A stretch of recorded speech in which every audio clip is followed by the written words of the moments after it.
9장입니다. 마태복음 9장 35절로 38절입니다.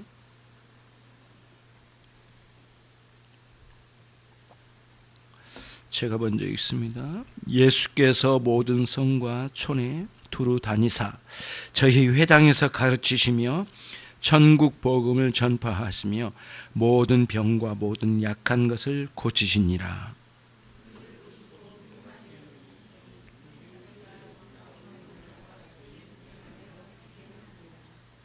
이에 제자들에게 이르시되 추수할 것은 많되 일꾼은 적으니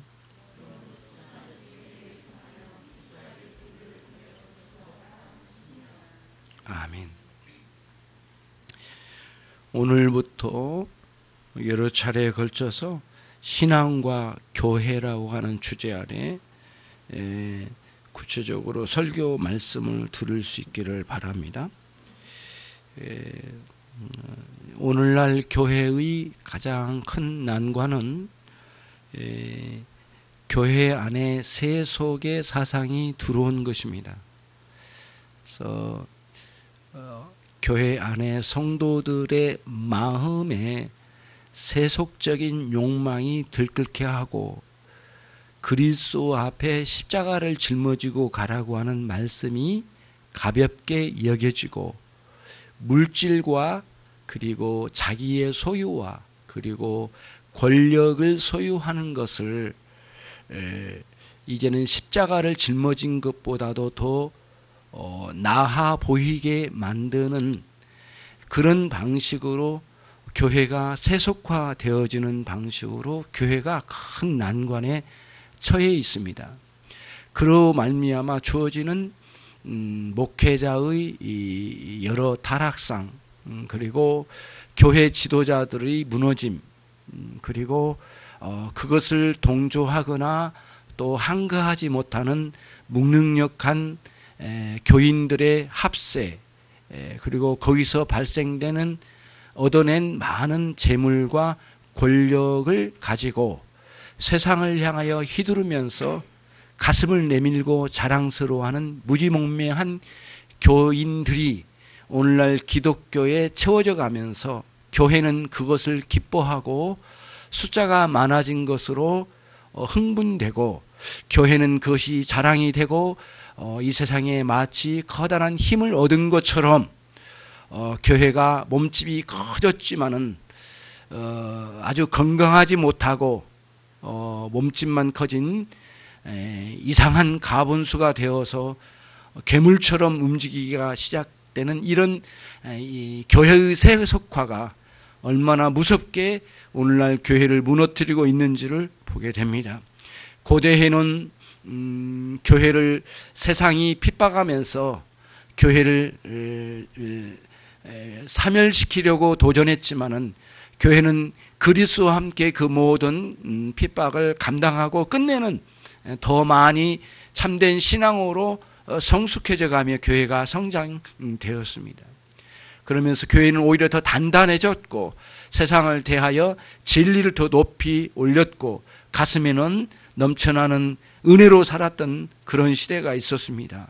그러나 교인들이나 어떤 성도들 간에도 누구에게나 남아있는 잔존하는 부패성을 끌어내어서 유혹을 하고 넘어뜨리는 세속화의 유혹은 상당히 오늘날 먹혀들어가서 많은 돈을 교회 안에 퍼붓고 그리고 그 돈을 가지고 비성경적으로 이렇게 사용되거나 또 그것을 자랑스러워하면서 자신 안에 있는 십자가보다는 사실은 돈과 그 재물, 권력을 더 자랑스러워했던 많은 교회들이 역사에서도 보여준 것처럼 아주 비참하도록 교회가 무너지게 만드는 그런 현상을 오늘날 드러내고 있습니다.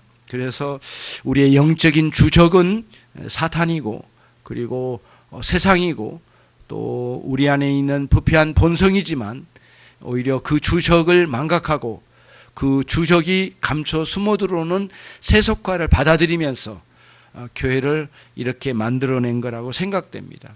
그래서 고뇌가 많고 참된 신앙을 따라서 살고 싶은 사람에게는 더 슬프고 가슴 아픈 시기를 지나고 있는 것이죠. 이런 와중에 세상에는 여러 일들이 있는데 특히 교회와 세상 사이에서 우선은 교회의 무용론을 주장하는 사람들이 대두되게 되었습니다. 일본의 우찌무라 간조라고 하는 신학자가 또 사상가가 교회의 무용론을 주장하면서 무교회주의 운동을 펼쳐나가기 시작했습니다. 이 사람이 1920년대에 활발히 활동을 했는데 그래서 교회가 필요 없다. 목사도 필요 없고 교회 이런 예배도 필요 없다. 그리고 각자 개별적으로 또 여러 가지 다른 형태로 교회에 이런 신앙을 가져가야 되지 않겠느냐라고 하는 것과 그리고 교회의 지도자들을 섬기는 우상숭배에 빠진 것 아니냐 아마 이런 주장들을 하면서 교회 무용론을 주장하면서 많이 활동을 했습니다. 그래서 우리나라에도 그 우찌무라 간조가 가르친 그 김교신 또 함석헌 이런 분들이 사실은 그런 그 우찌무라 간조의 그 제자들입니다. 그래서 우리나라에도 많은 그 무교회주의자들이 많이 들어왔고요. 그리고 그러면은 교회라는 제도권 안에 있는 사람들은 정통 기존 교회들이 있었죠. 그리고 교회도 계속 진행되어 있고 무교회주의자들도 계속 진행됐는데 무교회주의자들은 이제는 사회 참여를 중심으로 하자. 그래서 노동자들 편에 서서 운동을 해야 된다. 그 다음에 여성들을 해방시키자. 그리고 가난한 자들을 해방시키자. 사회운동으로 예수의 정신을 펼쳐가자고 하는 사람들이 많이 일어났습니다. 그러면 이제 기존 정통교회들은 교회를 운영해 나가면서 사람들이 많이 경제적으로 호황을 이루고 또 그러면서 교회 안에 많은 헌금이 들어오고 그러면서 교회가 돈이 많아지고 성도들도 많아지면서 교인들이 많아지면서 교회가 상당히 부자가 되기 시작합니다. 그리고 교인들도 이제는 이제 사회에 가진 자들 편에 서게 되고 그러면서 점차적으로 교회는 가진 자들의 대변자로 변질되어 가고 그리고는 아까 무교회주의자들은 없는 자들 편에서 서게 되면서 조국 교회는 이제는 양편으로 나눠져서 아주 극렬하게 싸우는 그런 형국을 드러내게 되었어요. 그게 이제 40년대, 50년대, 60년대로 걸치면서 80년대 이제 독재가 이제 나라의 정치적으로는 독재가 횡행하는 그런 시기에 항거하면서 아주 강력하게 일이 일어나게 됐습니다. 그러면서 오늘날은 이제는 이데올로기 사상으로 이데올로기로 이제 누구는 기독교인 중에 누구는 보수냐, 누구는 진보냐 이렇게 양편으로 나눠놓고 이런 이데올로기 싸움 속에다가 교회를 집어넣는 그런 아주 사악한 일들이 진행되고 있습니다. 그래서 교회 어디는 굉장히 우리는 보수를 지향한다, 보수주의를 지향한다 하면서 예수의 가르침을 그리스도의 정신을 보수 진영에다가 굴복시키거나 또는 진보주의에 굴복시키는 아주 기형적인 기독교를 만들어서 오늘날 이데올로기에 이 기독교를 굴복시키는 아주 사악한 집단들이 날뛰고 있는 게 오늘날 교회의 형편입니다. 거기에 어찌 항거할 수 없는 교우들은 많이 나가 떨어졌고 그리고 거기서 어찌할 바 모르는 방황하는 지체들은 교회의 도움보다는 오히려 교회로부터 상처를 받고 또 목회자의 타락상과 교우들의 타락상을 보면서 교회를 떠나야만 하는 비극적인 일들을 경험하게 되는 거죠. 그러면서 어떻게 하면 내가 참된 신앙으로 살아갈 수 있을까? 참된 교회는 어디에 있는가? 참된 목회자는 어디에 있는가? 그리고 그런 성도는 어디에 있을까? 막연한 생각과 방황하는 그런 삶 속에서 진리는 내 마음에서 떠나고 주님의 가르침과 사랑은 느껴지지 않고 방황하며 예배를 참여하지 않는 가운데 열정은 식어가고 주님을 향한 이런 마음들이 다 식어버리고 지워지는 것 같은 그런 삶이 진행되는 거죠. 그런 속에서 세상은 가만히 있지 않죠. 여러 가지 많은 상황이 자기 나름대로 신조를 가지고 나는 교회에 참여할 수 없다, 이렇게 타락한 상황 속에서 교회답지 않는 곳을 보면서 나는 어떻게 해야 될까, 그런 방황하면서 자신마저도 세속화되어 버리는 상황 속에서 많은 영혼들이 방황하고 유리방황한 것을 많이 보게 되는 겁니다. 그래서 참된 선한 목자는 잃어버린 것 같고, 그리고는 온통 세상은 싹군 목자로 뒤덮인 것 같고, 교회들은 거기에 휘둘림 당한 것 같은 안타까운 상황들을 많이 경험하죠.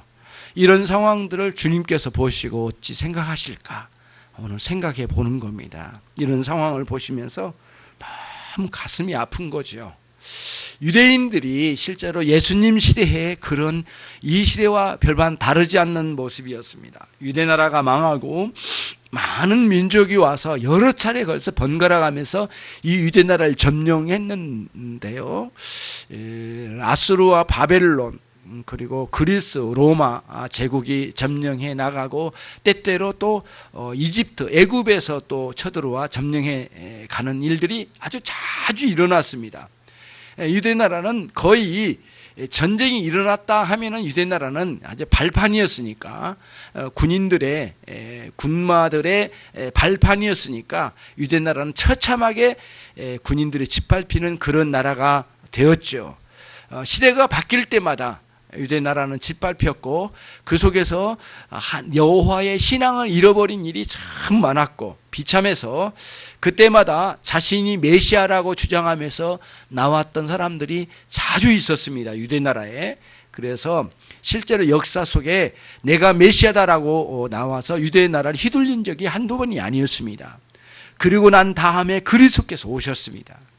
그러니까 주님께서 말씀하시길, 내 앞에 이미 와서 많은 사람들이 스스로가 목자라고 했던 사람들은 싹군 목자였다 라고 말씀하시고, 당신 자신이 선한 목자이며 선한 목자는 목숨을 내놓는 정신으로, 실제로 선한 목자는 양을 위하여 목숨을 내놓느니라 말씀하시면서, 진정으로 하나님께서 영혼들을 구원의 방식을 일으키시는, 구원의 방식을 펼쳐가시는 그런 방식을 일러 가르쳐 주셨어요. 그러면서 요한복음 10장에 선한 목자에 대한 주님의 가르침을 주셨던 거예요. 그거를 보는 거죠. 주님께서 선한 목자로 오셔서 이 세상을 보실 때에 수많은 사람들이 병자로 찾아옵니다. 많은 사람들이 마음이 무너져 있고 방황합니다. 어디 선한 목자를 찾을 길이 없고 참된 신앙을 갈 길이 없습니다.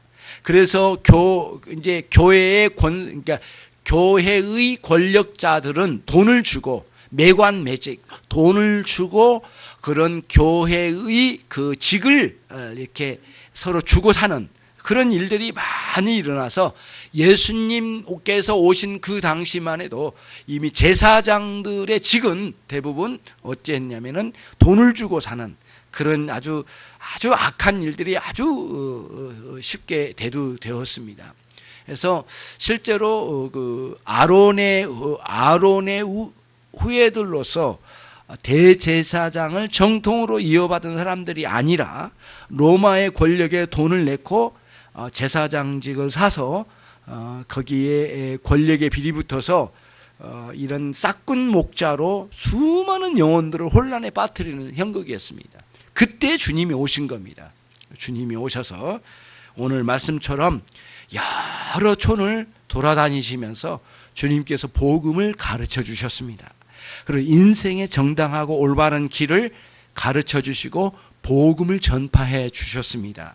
그때에 수많은 사람들을 보실 때에 주님 안에 있는 마인드를, 주님 안에 있는 정신을 이렇게 내비쳐 주신 말씀을 오늘 우리에게 주셨어요. 자, 36절을 자 보십시오. 같이 한번 읽겠습니다. 시작. 무리를 보시고 문망히 여기시니 이는 저희가 목자 없는 양과 같이 고생하며 유리함이라. 여러분들 간혹 보면 요즘 유난히도 많죠. 아파트 단지에도 그렇고 주변에 가면은 그 주인을 잃어버린 그 강아지나 또 고양이를 보잖아요. 산책로에도 자주 나타나는데요. 유난히도 이런 그 유기견들이 몸집이 좋아요. 근데 이 몸집이 좋다고 해서 건강하지는 않잖아요. 몸만 크지. 그러니까 겉보기에도 얼굴만 딱 봐도 유기견을 보면은 이렇게 이런 강아지가 병이 들어있구나라는 것을 충분히 알 수 있어요. 그렇죠? 그런데 그 눈빛을 보면은 그 뭔가를 달라고 하는 그 눈빛 또는 그 주인을 찾는 것 같은 그 눈빛 이런 것을 보게 되죠. 마음이 좀 짠하잖아요. 그렇죠? 마음이 아파요. 그래서 이게 견딜 수가 없어서 어떤 사람들은 데려다가 집에서 깨끗이 씻어가지고 또 얘네들을 또 이렇게 치료를 해가지고 유기견만 데려다가 키우는 사람도 있더라고요. 그런 마음을 또 참 좋은 일인데 그런 마음을 또 사람을 향해서도 좀 가지면 참 좋겠다 싶어요. 사실은 유기견처럼 주님이 보실 때에는 그때 주님 앞에 지나다니는 많은 영혼들을 볼 때에 선한 목자를 잃어버리는 자신의 목자를 잃어버린 영혼들로 보여주신 것 같아요. 그때 주님이 너무 마음이 아프셔서 오늘 뭐라고 표현해 주셨느냐 하면은 무리를 보시고 어떻게 여기셨다고 그랬죠? 민망히 여기셨다고 했는데요. 우리 여감으로는 좀 다가오질 않죠. 원래 원어에서는 민망히 여기셨다라는 말씀이 창자 속이 타들어간다. 그 다음에 이 속이 내장이 확 이게 뭐라 할까요? 너무너무 간절함, 내장이 막 절단된 같은 느낌으로 아픔, 뭐 그런 의미가 민망히 여기신다라는 의미랍니다. 이게 원어상으로는 그런 의미가 있답니다. 왜냐하면 유대인들에게는 그게 정확한 건 아니잖아요. 그러나 유대인들의 사고지 체계에는 인간의 영혼이 이렇게 이 뱃속에 배 깊은 곳 속에 있을 거라고 하는 그런 사고의 체계를 가지고 있어요. 유대인들이 옳은 건 아니에요. 그러나 그런 사고의 체계를 가지고 있는 건 사실이에요. 우리는 되게 어때요? 우리의 영혼이 어디에 있다라고 대래 우리는 생각해. 가슴이나 또는 머리에 있다라고 생각을 하잖아요. 그래서 우리가 되게 그러잖아요. 어떤 심각한 문제를 보면 가슴이 아프다. 막 그런 말을 하잖아요. 그래서 우리 어감으로는 민망히 여기신다는 말씀은 뭐냐면 우리 어감으로는 가슴이 미어진다고 하는 표현이 가장 가까울 것 같아요. 주님의 마음이 너무 아프셨던 모양이에요. 목자 잃은 양 같은 영혼들이 방황하고 있는 거거든요. 그렇게 그런 영혼들이 이 참된 진리를 모르고 사람들이 자기가 메시아라고 끌고 가다가 자기 입속을 채우고 도망가 버리고 하는 일들이 얼마나 많습니까? 오늘날 이단들과 뭐 이단인지 아닌지 구별도 되지 않는 그런 교회의 모양을 갖춘 이런 사악한 사람들이 있거든요. 결국에는 종교의 노예로 사람들을 삼고 그들에게 갈취해가는 이런 사악한 일들이 참 많아요.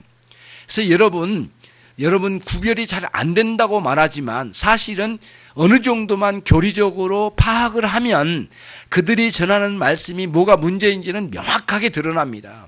아주 결정적으로 문제가 있어요.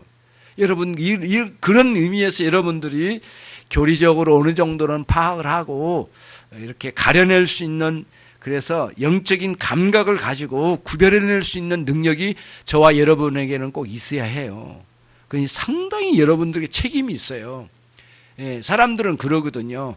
왜 그런 인간들이 있게 됐느냐, 이단들이 허용되느냐라고 사람들이 투덜대는데 정확히 말하면 자신이 책임이 있는 거예요.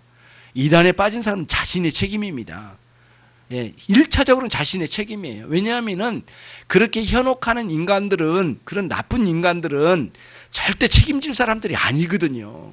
그리고 그런 사람들은 아주 얼굴에 철판을 깐 사람들이에요. 보통의 사람들이 아니거든요. 종교적으로 사악한 사람들은 양심에도 아주 사악한 집단이거든요. 이렇게 도덕적인 열매를 보면 알아요. 삶의 열매를. 그 나무가 썩은 나무인지 악한 나무인지는 열매를 보고 안다고 주님께서도 말씀해 주셨어요. 열매. 그 열매가 있잖아요. 여러분 열심히 하는 게 열매가 아니에요. 그리스도의 영광, 아버지의 영광, 성삼위 하나님의 영광을 위해서 하는 열심히 해야 돼요. 이 이단 집단들은 자신들의 영광을 위해서 열심을 내는 집단들이에요. 그런 구별점이 있어야 되거든요. 다시 돌아본 거예요. 선한 목자가 없다는 거예요, 오늘날. 그래, 그때도 그런 선한 목자가 보이지 않았다는 거예요. 많은 사람 따라가다가 낙심하고 뒤로 나가 떨어진 거예요. 그리고 또 막 비참하게 살아가는 거예요. 그러면서 방황을 많이 하는 것이요. 그러면서 이제 진리의 말씀으로 가르침을 받고요. 우리가 너무 부족한 부분이 많기 때문에 살다 보면은 한쪽으로 삐져나갈 때가 있거든요. 그때마다 선한 목자의 가르침을 받고 올바르게 또 때로는 야단도 먹고 그러면서 바르게 이렇게 가르침 받으면서 제 길을 가야 되는 거거든요. 양은 절대로요, 시야가 약해요. 멀리 볼 줄 몰라요. 그래서 앞에 가는 양의 엉덩이를 보고 간대요. 성격적으로, 체질적으로 그렇답니다. 그러면은 앞에 있는 목자는 소리를 지른대요. 목자가 소리를 내면 그 목자의 소리를 자기 목자의 음성을 안답니다. 양들은 자기 목자의 음성을 들을 줄 안대요.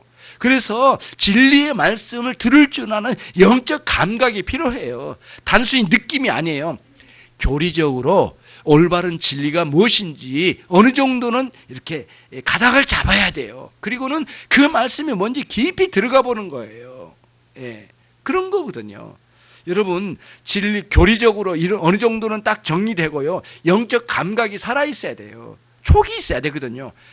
교리적 신앙적 촉을 가져야 돼. 촉을. 그런 촉을 못 가지고 막 이리 가고 저리 가고 그러면 안 돼요. 목회자가 세속적으로 흐르고 가고 있는지를 눈도 봐야 되거든요. 이 돈의 욕심이 눈을 떴는지 아니면 권력의 욕심에 눈을 떴는지를 보라고요. 문제가 있으면은 딱 보면 알아요. 이게 뭐라 할까, 이런 열매 한 가닥을 보면은 이 나무가 선하지 않다는 게 명확하거든요. 예. 그러면 안 돼요. 절대 있을 수가 없는 거예요. 교회가 만약에 돈을 추구하거나 교회가 뭔가 재물을 추구하거나 권력을 추구하는 교회가 그런 식으로 간다면, 물들었다면 여러분들은 언제나 저와 함께 한 거를 해야 돼요. 이거 아니라고, 아닌 것 같다고. 예, 그렇다고 해서 막 화를 내거나 그런 게 아니라 정당하게 이렇게 딱딱 구별해서 가야 돼요. 건의도 하고요. 예, 목회자는 괴롭겠죠. 힘들겠죠. 그러나 어떻게 해요? 목회자 연약하니까 때로는 삐끗할 때가 있단 말이에요. 그때마다 성도들이 올바르게 하는 것에 눈을 번쩍 뜨고 정신을 번쩍 놔가지고 다시 원래의 길로 가야 되지 않겠느냐고요.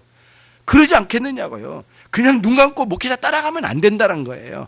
어떻게 해요? 목회자가 전해준 하나님의 말씀의 권위가 있는 거예요. 그 말씀이 진짜 하나님 말씀인지 올바르게 전하고 있는지 거기에 권위가 있는 거거든요. 목회자라는 타이틀의 권위가 있는 게 아니란 말이에요. 목회자 타이틀에, 목사라고 하는 타이틀의 권위가 있는 게 아니기 때문에 진리의 말씀을 전하는지 잘못되는 거지 세속적인 게 섞였는지를 구별을 하는 거예요.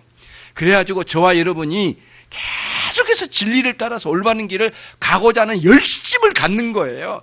나 자신도, 성도로서 나 자신도 삐뚤어졌으면 이게 잘못됐다라고 스스로를 인정하고 그거를 내리칠 수 있는 용기가 있어야 되는 거죠.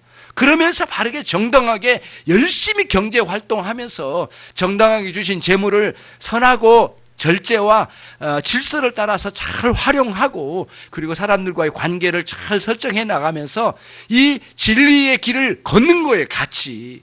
그러면서 잘못된 것이 교회 안에 들어오면은 이거 아니라고, 그거 아니라고, 왜 아닌지를 설명할 수 있는 능력을 배양하면서 그렇게 이제 우리들이 가는 거예요. 그래야 신앙과 교회가 잘 이렇게 균형을 이루어가면서 신앙생활한 성도가 올바른 정신을 가지고 삶의 현장에 살지만, 또 교회에 와가지고 교회 생활이 왔을 때 교회가 올바르지 않거나 그러면은 제대로 세워가도록 해야 되겠죠. 그래야 되겠죠. 물론 한두 번 우리가 교회에서 시험 들거나 어려운 상황을 경험하거나 또 지체들과 나쁜 것까지는 아니지만 마음 상한 일이 있더라도 이것을 잘 풀어낼 수 있는 사람들이 돼야 돼요. 뭔가 좀 부딪히기만 하면 뒤돌아서 버리고 그러면 안 된다는 거죠. 어떤 면에서 이게 진리냐 아니냐로 구분지어야 돼요. 진리 길이 아니라고 하면 떠나야 되겠죠. 그런 면을 우리가 분명히 갖는 거예요. 그러면서 방황의 길을 종식시켜야 돼요. 그러면서 이제 이런 거예요. 첫 번째, 교회가 왜 필요한지, 그리고 그 다음에 뭐예요? 이제 무교회주의자들이 주장하는 교회의 불필요성, 이거를 주장한 거에 대해서 말씀을 드릴게요. 첫 번째는 뭐냐면은 마태복음 16장에 나온 말씀이에요. 주님께서 빌립보 지역을 이렇게 다니시며 복음을 이렇게 전하시기 시작하셨어요. 쭉 복음을 전하시다가 어느 날은 주님께서 제자들에게 물으셨어요. 심각하게. 뭐라고 물으셨느냐? 사람들이 나를 누구라고 하더냐? 그 말씀에 제자들이 아주 그냥 대답을 했습니다. 아우, 사람들이 그렇잖아도 예수님을 전했건만 들어먹지도 않고 말이죠. 세례 요한이 다시 왔다고 합디다. 이사야가 왔다고 합디다. 선지자 중에 한 사람으로 온 것 같다고 합디다. 이렇게 말씀을 하신 거 주님은 전혀 거기에 반응을 안 하시고요. 바로 되물으셨어요. 뭐라고 물으셨느냐 하면은 그럼 너희는 나를 누구라고 하느냐라고 말씀하셨어요. 그때의 제자들이 아주 제자들의 여러분 저 아파트도 가면 반장이 있다면서요. 학교 가도 반장이 있고 저는 반장 한 번도 못 해봤는데 아무튼 반장이 있다고 그러잖아요. 제자 12명의 제자 중에도 반장이 있었어요, 여러분. 그 반장이 누구예요? 베드로예요, 베드로. 베드로가 답변을 많이 할 때 베드로가 잘난 체하고 가슴 내밀고 산 사람이 아니에요. 그런 식으로 성경 보면 안 돼요. 항상 제자들의 공식적 답변을 누가 해요? 반장이 하는 거예요. 예, 반장이. 막 여기서 떠들어도 필요 없어요. 선생님이 반장, 네가 말해봐라. 딱 그런 거거든요. 베드로가 대답을 한 거예요, 거기다. 뭐라고 하냐면은 주님은 그리스도시요. 다시 말하면 우리를 죄와 사망에서 건지실 메시아이시오. 그 고백을 한 겁니다. 우리 제자들은 그걸 고백합니다. 공식적으로. 그래서 우리가 주님을 따르고 있습니다. 예수님은 우리의 구주시라는 거예요. 메시아시라는 거예요. 그걸 먼저 고백을 한 거예요.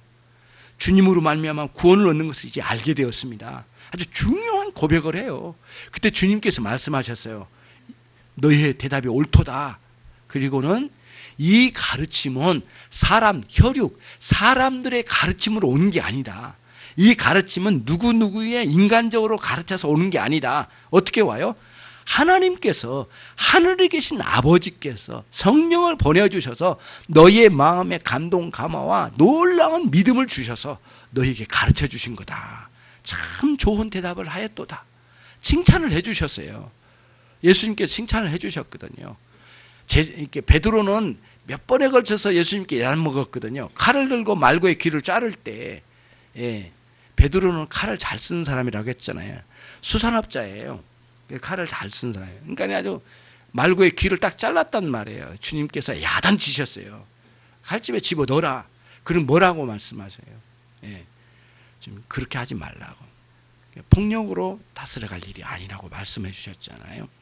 야단 여러 번에 걸쳐 베드로는 야단 먹은 적이 있었어요. 잘내한 적도 한두 번이 아니고요.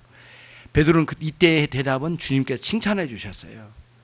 저와 여러분은 예수님을 믿는 믿음 안에는 첫 번째가 뭐냐면 그분이 나의 구주시라는 거예요.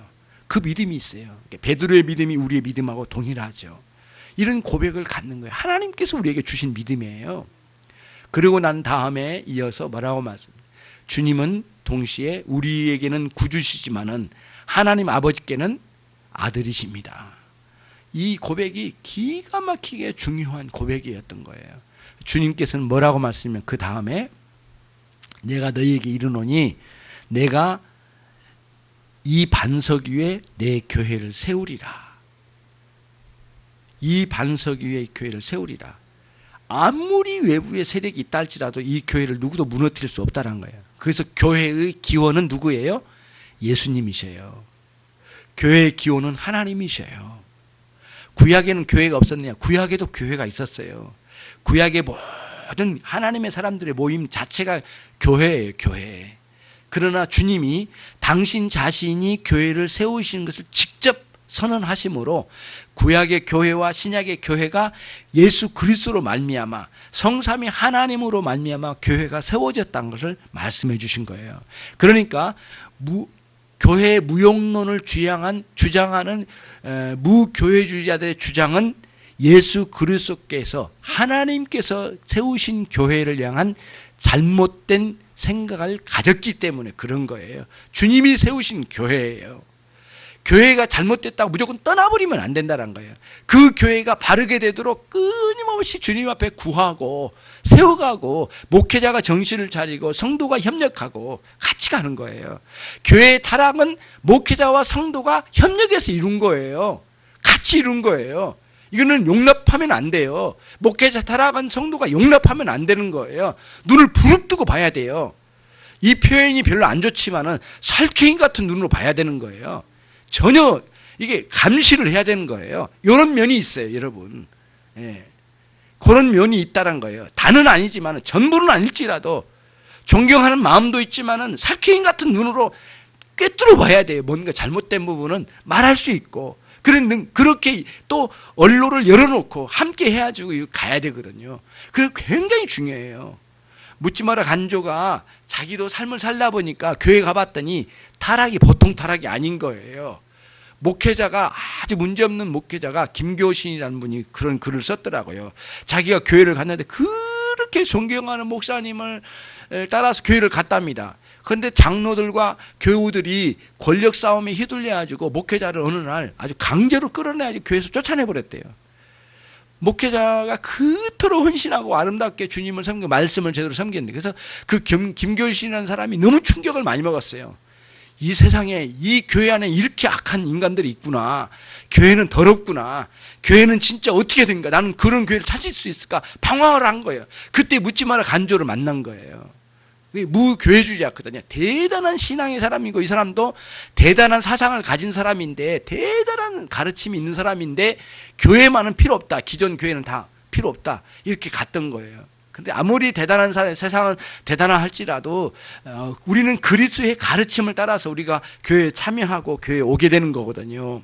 그래서 우리는 교회 없음을 주장할 게 아니라 교회 있음인데, 그리스도께서 세우신 교회를 없애려고 노력할 게 아니라 그 교회를 바르게 주의 정신을 따라서 세워가려고 하는 데에다가 우리의 초점을 맞춰야 된다는 거예요. 그게 우리들이 이제 오늘날 신앙과 교회 사이에서 우리들이 가야 할 길이에요. 왜냐하면 주님이 세우신 교회니까. 그리고 교회는 주님의 교회니까. 목회자나 어느 성도나 장로나 어떤 기득권자의 교회가 아니라는 거예요. 모든 성도들의 교회라는 거예요. 그래서 한 사람의 아픔이 있으면 교우가 전체 같이 아프는 거예요.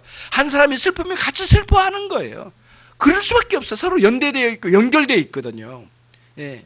그런 면을 가지고 있는 거예요. 그렇게 해서 우리들이 주님께서 세우신 교회라는 게 첫 번째, 교회가 세워져야 할 이유인 거예요. 왜 교회가 필요한가라고 할 때 주님이 세우셨기 때문이란 거예요.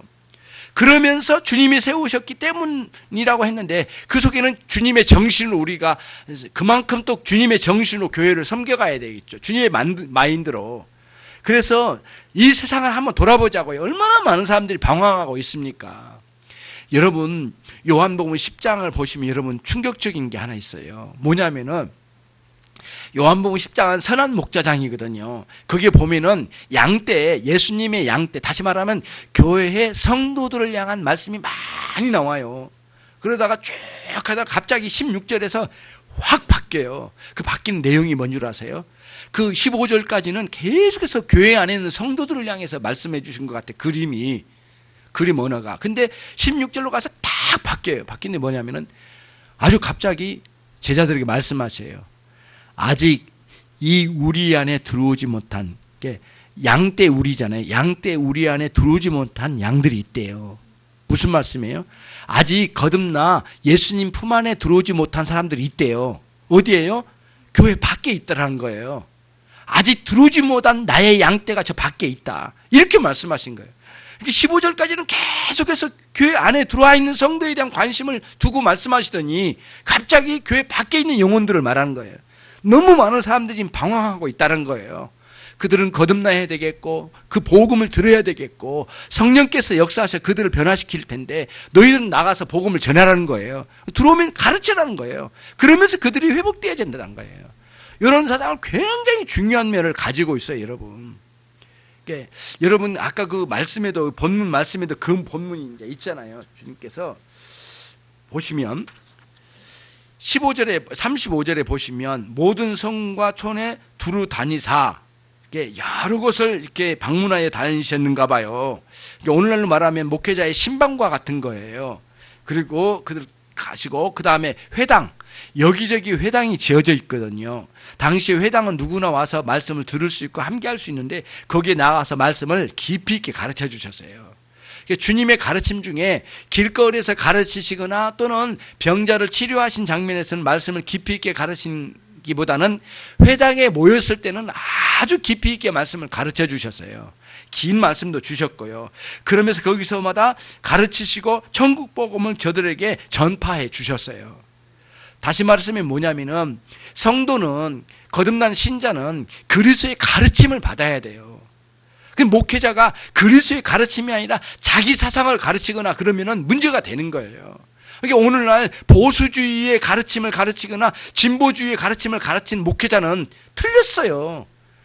그들은 어떤 사람이냐면 그리스도의 복음보다는 보수와 진보가 그들 위에 있는 거예요. 이데올리기 사상을 위에다 주는 거예요, 여러분. 이데올리기를 뭐라고 합니까? 유사종교라고 그래요. 유사종교. 종교가 굉장히 흡사해요. 그만큼 사람을 뒤집어 버린대요. 사람을 장악하는 거예요. 굉장히 무섭습니다. 저와 여러분은 보수, 진보 아니에요. 예. 그야말로 예수주의자들이에요. 복음주의자들이거든요, 우리들은. 예. 참으로 예수의 정신을 살아갈 사람들이에요. 그래서 여러분, 어디서 설교를 듣거나 뭐 할 때, 뭐, 보수, 진보 막 거기에 휩쓸려 들어가면 안 돼요. 정확하게 그리스도의 복음 중심이어야 돼요.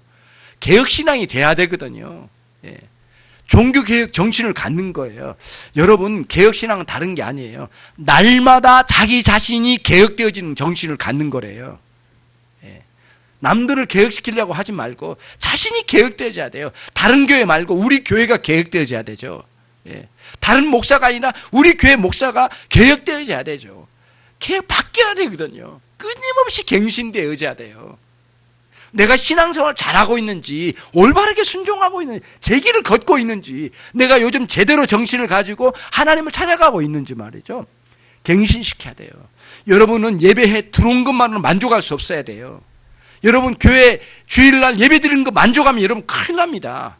예배 자체만 만족하면 안 돼요. 그 주신 말씀을 따라 고뇌해야 할 줄을 알아야 돼요. 그러면서 여러분을 시험하거나 유혹하는 것에 피 흘리기까지 싸워가야 되거든요. 이 죄는 내 안에서 역사하려고 막 발버둥 치거든요. 이것과 싸워야 되고, 나를 유혹하려고 하는 세력들이 얼마나 많습니까? 그건 아니라고 받아치고 싸워가야 될 일이 참 많아요. 그래서 영적 싸움의 주적은 누구예요? 진보 보수 아니에요. 예. 어느 교회에서 보수주의나 진보주의에 대해서 강연을 시키고 그런 데가 있더라고. 여러분, 처음부터 인간의 사상의 중심에 인본주의 사상을 가지고 바닥에 깔고 있어요. 말은 좋아도요, 절대 현혹되면 안 돼요. 이거는 딱 구별이 돼요. 이렇게 보면은, 이 설교 한 편이 하나님의 영광을 중심으로 하고 있는지, 우리 하나님 성삼위 하나님을 향하여 그 영광을 사모함으로 설교하는지, 성도들을 믿음으로 이끌어 나가려고 하는 분명한 그 방향이 있는지, 이거를 설교 한 편에서 볼 수 있는 거거든요. 철저하게 그리스도의 정신의 중심으로 가는 거예요. 그러면서 성도들이나 목회자들 마음에는 어떤 마인드? 예수의 마인드가 있어야 돼요. 예수의 정신이 있어야 돼요. 그 사람들을 볼 때, 돈 많으면, 돈 많다. 권력 많으면, 굽신굽신거리고, 천만의 말씀. 우리는 뭐예요? 그 사람이 진짜 주님을 영접했고, 성령께서 그의 마음을 다스려가고 계신지, 그리고 주님을 위해서 살고 있는지, 여호와의 신앙으로 묶여진 삶을 살고 있는지, 인본주의가 아니고, 진짜 하나님 절대 사상을 가지고 이렇게 살고 있는지, 정말 그러면서도 자신 안에 그리스도의 자비를 흘려보낼 수 있는 그런 자비의 국률이 막 넘쳐나는지 보면 알아요. 그래서 돈 많고 적음이 아니고, 권력 있고 없고가 아니고, 예수의 마인드, 예수의 정신으로 살고 있는지를 딱 보면서, 그렇지 못하고 헤매고 방황하면 불쌍히 여기는 이 목회자의 마음, 목양적 마인드를 잘 소유해서 가야 되는 거예요. 그게 무리들을 보고 민망히 여기시단 말이에요. 가슴이 미어져야 되거든요. 그게 그 문제를 가지고 가슴이 미어져야 되거든요. 가슴이 미어져야 돼요. 성도가 성금 안 한 것 때문에 가슴이 미어지면 안 되고요. 성도가 헌신 안 하는 것 때문에 가슴이 미어지면 안 되고요. 성도가 믿음이 없는 것 때문에 그리스도를 위해서 눈물로 자신의 문제를 가지고 회개하지 않는 것 때문에 미어져야 되거든요. 예. 그런 정신으로 우리들이 똘똘 연합이 돼야 돼요. 이런 정신으로. 그러면서 무리를 보시고 민망히 여신 것 같이 그런 정신을 가지고 우리가 가는 거예요. 그러면서 이제 그 교회가 세워져야 할 이유는 첫 번째가 그리스도께서 세우시고 그런 마인드를 세우셨기 때문이다. 그리고 우리는 그리스도의 정신으로 교회를 섬겨 가야 된다라고 하는 거예요. 두 번째는 우리가 연약해요. 아무리 대단한 사람도 연약해요. 모든 성도나 목회자는 모두 연약성이 있어요. 그래도 교회는 그 연약한 부분을 채워가야 되는 거예요. 안아주는 거예요.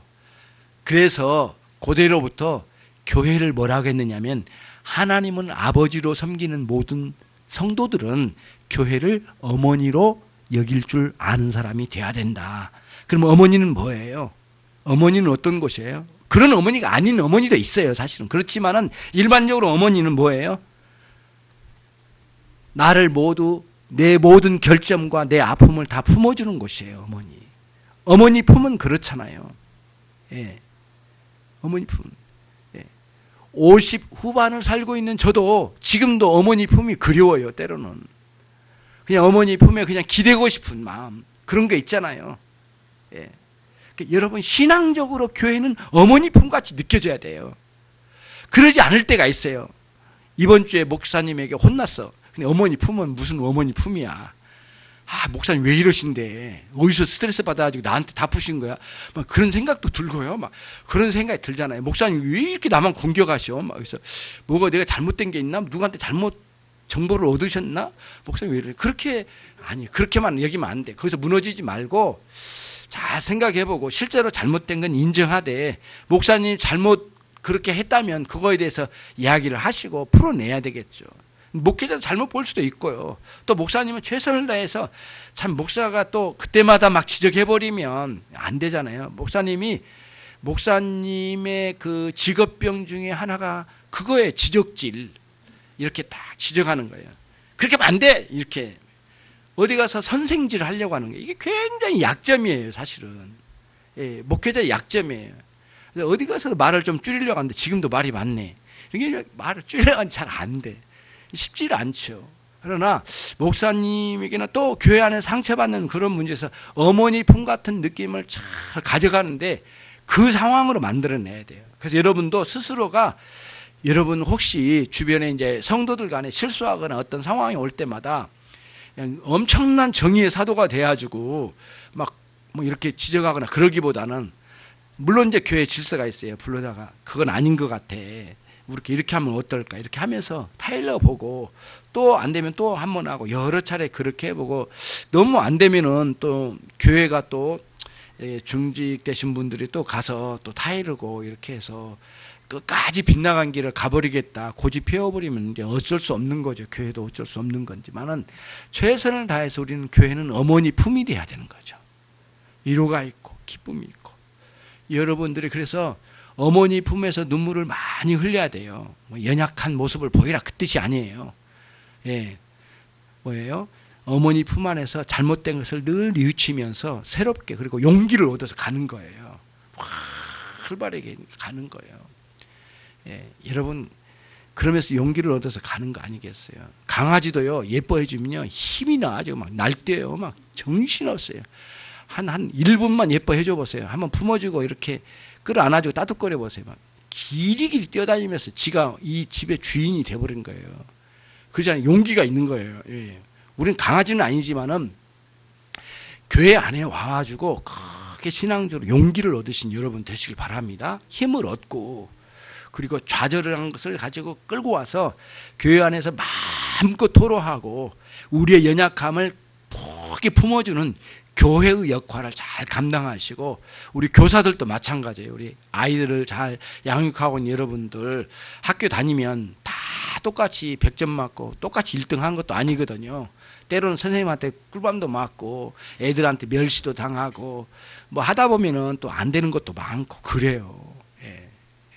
저는 또 몸이 약해 체육을 못했어요. 남들은 줄넘기 막 한 3, 40개 하는데 나는 3개 하다가 나가 떨어지고 달리기 하다가도 맨날 넘어지고 그래서 하여튼 꼴등은 아주 타놓고 했어요. 꼴등으로 하면 항상 1등을 했어요. 그러니까 체육 시간 제일 싫었어요. 공을 달고 가면 왜 이렇게 잘 뺏어가. 그래 공을 달고 가면 한 5m 가면 공이 없어요. 그리고 어디 갔냐면 저만큼 가지고 가요. 그리고 또 공을 그냥 가지고 갑니까? 막 그냥 뭐라 그럴까 이 종아리를 막 냅다 발로 차버리고 또 공을 뺏어가니까 얼마나 아픈지. 그래서 나중에는 이제 공을 몰고 가다가 누가 빼앗아 가려고 하면 미리 다른 사람이 빨리 패스를 해버려요. 그래서 옛날에 우리 목사님들하고 공을 차는데 목사님은 왜 이렇게 패스를 빨리빨리 해? 좀 가서 재밌게 뺏었으면 좋겠구만. 그런 느낌으로 축구하는 건데 왜 그렇게 패스를 빨리빨리 해버려가지고 빼앗을 만한 재미가 없다고 나보러 축구하지 말라고 그러더라고. 얼마나 약합니까? 이게 굉장히 약해. 이 약한 학생의 최고의 모습이 김준성이었단 말이에요. 그러니까 동네 누나들이 늘 나를 보호를 해줬어요. 그래가지고는 준성이 너는 누가 두드려 맞으면 때리면 말을 해라 이렇게 그러더라고요. 그래서 어느 날은 그랬어요. 누나 사실 내가 누구한테 맞았어. 그랬더니 난 이렇게 뒤통수를 때리더라고요. 맞고 다니지 말고 탁. 아니 지난번에 맞으면 말을 해달라고 그랬잖아. 그 네가 힘을 싸워서 이기란 거지. 그 작은 거 하나 가지고 와서 나한테 말을 하냐고 뒤통수를 탁 때리더라고요. 그리고는 너 싸울 때 비겁하게 돌 들고 싸우지 마. 제발 그렇게 이야기를 하더라고요. 그래서 누나는 나한테 용기 안 주고 왜 이래? 그리고 누나하고 싸운 적이 있거든요. 작은 집 누나가 있었거든요. 왜 누나는 왜 그런 식으로 나한테 용기 안 주고 맨날 그래?